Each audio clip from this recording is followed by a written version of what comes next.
İlk öncə sərəncam və göstəriş hər birimiz üçün, hər bir ali təhsil müəssisəsi, hər bir dövlət orqanları üçün bir sevimli bir işə çevrilir, ənənəyə çevrilir və biz sevə-sevə bu tədbiri təşkil edirik. Bilirsiniz ki, Mingəçevir Dövlət Universitetinin ümumiyyətlə regionlar əlaqələri son zamanlar təkmilləşdirilir. Və bu, bir statistikanı qeyd etmək istəyirəm, şəkillər üçün maraqlı ola bilər. Son tədris ilində ən yüksək nəticə göstərən tələbələrin məhz 43% şəkil Zaqatala payına düşür. Buna görə mən təhsil sektorunun rəhbərinə təşəkkürümü bildirirəm.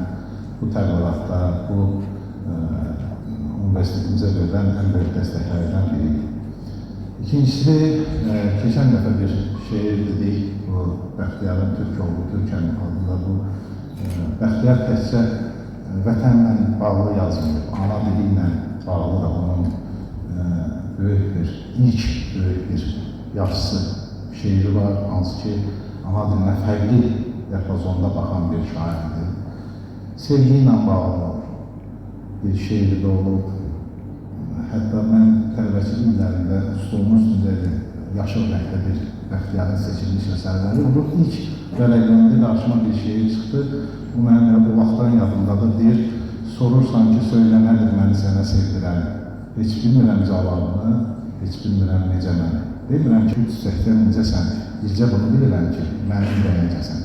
Bax, belə hafif cümlələrlə Bəxtiyar hamımızın könlünə o tələbəçilik illərində girən bir şair olur. Mən çox xoşbəxtəm ki, Bəxtiyar Vahabzadəni canlı görmüşəm və bizim onunla söhbətimiz olub, universitetimizə dəvət olunmuşdur. Bəxtiyar Vahabzadə olar və bu şairlə çox isti bir münasibət olub və universitetə gələndə dedi, mən o hansı ali təhsil müəssisəsində dərs deyilmiş, orasını xatırlandım, bir tələbənin